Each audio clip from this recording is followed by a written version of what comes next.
जय श्री हरि, जय श्री राधे कृष्णा। आप सभी का हमारे चैनल अमृत संसार में बहुत बहुत स्वागत है। भगवान नारायण की कृपा सदैव आप और आपके समस्त परिवार पर बनी रहे। माघ मास के कृष्ण पक्ष की एकादशी को षटतिला एकादशी के नाम से जाना जाता है।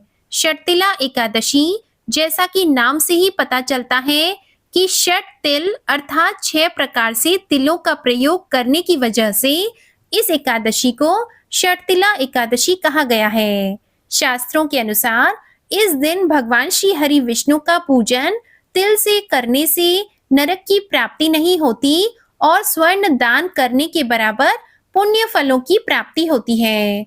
एकादशी की तिथि कब प्रारंभ हो रही है, कब समाप्त हो रही है, व्रत आपको कब धारण करना है और पारण करने का यानी कि व्रत खोलने का शुभ मुहूर्त क्या रहेगा, आज के दिन किस प्रकार से भगवान श्री हरि विष्णु की पूजा आराधना करनी चाहिए, कौन से उपाय करने चाहिए और किस प्रकार से 6 प्रकार से आप तिलों का प्रयोग कर सकते हैं, ये संपूर्ण जानकारी आपको आज की इस वीडियो में शेयर करेंगे। अगर आपके लिए ये वीडियो उपयोगी हो, अगर आपको वीडियो पसंद आए तो वीडियो को लाइक जरूर कीजिएगा और चैनल भी सब्सक्राइब कीजिएगा। तो आइए सबसे पहले जानते हैं षटतिला एकादशी के दिन किस प्रकार से आप तिलों का प्रयोग कर सकते हैं।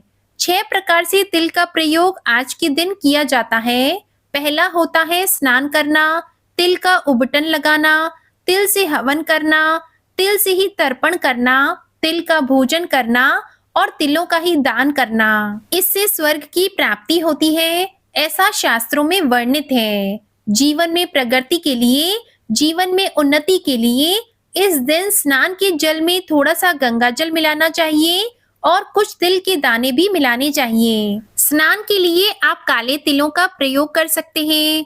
ऐसा कहा जाता है कि काले तिल अगर हम जल में डालकर स्नान करते हैं तो पापों से मुक्ति मिलती है, रोगों से मुक्ति मिलती है। किसी भी प्रकार की नकारात्मक ऊर्जा हो, चाहे विचारों में हो या फिर शरीर में हो, किसी के किए कराए का भी प्रभाव हो तो भी समाप्त हो जाता है। काला तिल जल में डालकर स्नान करने से आत्मा तक तृप्त हो जाती है। काले तिल अगर हम जल में डालकर स्नान करते हैं तो वैसे अगर आपके पास काले तिल ना हो तो आज चाहे तिल काले रखें या फिर सफेद रखें, सबसे पहले तो तिल ही जल में डालकर स्नान करना चाहिए। इसके बाद साफ स्वच्छ वस्त्र धारण करके सूर्य भगवान को जल देना चाहिए। तो जल में भी आप थोड़े से काले तिल डालकर सूर्य देव को जल अर्पित करें। इससे पितरों की आत्माएं तृप्त होती है। ऐसा करने से हमारे जीवन की बहुत सारी परेशानियां स्वतः ही समाप्त हो जाती है। और इसके अलावा तिल का उबटन लगाया जाता है। तो आप चाहें तो थोड़ा सा तिल पीसकर एक सिलबट्टे में या ग्राइंड करके उसका पाउडर बनाकर उसी तिल को शरीर में मल कर फिर स्नान करें। इससे शरीर का सौंदर्य भी बढ़ता है, कोई भी स्किन प्रॉब्लम हो तो वो भी दूर हो जाती है। किसी प्रकार का त्वचा रोग अगर हो तो आपको तिल का उबटन लगाने से वह समाप्त हो जाता है। षटतिला एकादशी के दिन अगर संभव हो तो तिल का उबटन आप लगा सकते हैं। अगर आप नहीं लगा पाते हैं तो आप सिर्फ स्नान के जल में भी तिल डालकर स्नान कर सकते हैं। फिर भगवान श्री हरि विष्णु की पूजा करते समय पूजा में भी अक्षत की जगह तिल का ही प्रयोग करें। तिल से हवन करना चाहिए। तो भगवान श्री हरि विष्णु जी के नाम द्वारा ओम नमो भगवते वासुदेवाय इस मंत्र के द्वारा या फिर भगवान श्री हरि विष्णु के किसी भी मंत्र के द्वारा घी और तिल मिलाकर और थोड़ा सा गुड़ मिलाकर इसी से हवन करना चाहिए। फिर श्री भगवान हरि विष्णु जी को भोग अर्पित किया जाता है। आप चाहें तो तिल के लड्डू या तिल की बर्फी का भगवान को भोग लगा सकते हैं या फिर तिल की कोई भी मिठाई बनाकर भगवान को भोग अर्पित कर सकते हैं और इसके बाद आप इसका स्वयं भी सेवन कर सकते हैं। अगर आप एकादशी का व्रत रखते हैं तो तिल का सेवन आप एकादशी के दिन ना कीजिए, बल्कि द्वादशी के दिन पारण करते समय भगवान का जो भोग है वही आप पारण में पहले तिल खा सकते हैं, उसके बाद आप शुद्ध और सात्विक भोजन कर सकते हैं। तो ये था तिल का सेवन। अब तिल का दान भी बहुत जरूरी होता है।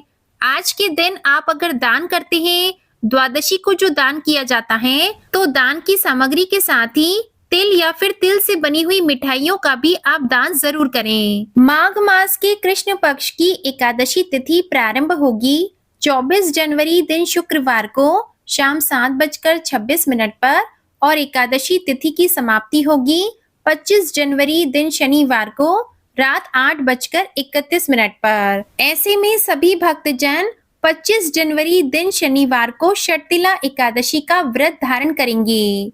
व्रत का पारण हरिवासर समाप्त होने के बाद ही करना चाहिए।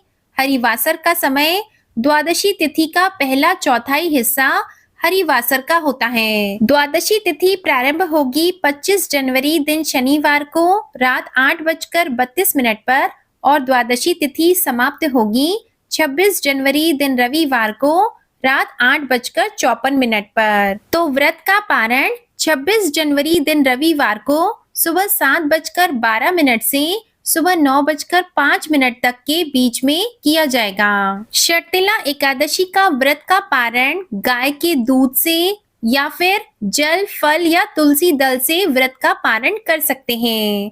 25 जनवरी को ब्रह्म मुहूर्त का समय है सुबह 5:36 से सुबह 6:24। सूर्योदय होगा सुबह 7:13 पर। सूर्यास्त होगा शाम 6:05 पर। प्रातः काल पूजा का मुहूर्त रहेगा सुबह 5:53 से सुबह 7:13 तक।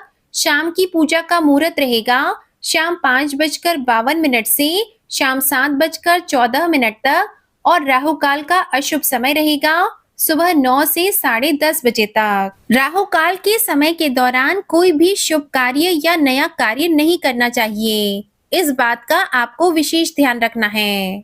नक्षत्र एकादशी तिथि के दिन ज्येष्ठा नक्षत्र होगा। संपूर्ण दिन रात ध्रुव योग रहेगा। अगले दिन सुबह 4:38 तक और उसके बाद व्याघाती योग होगा।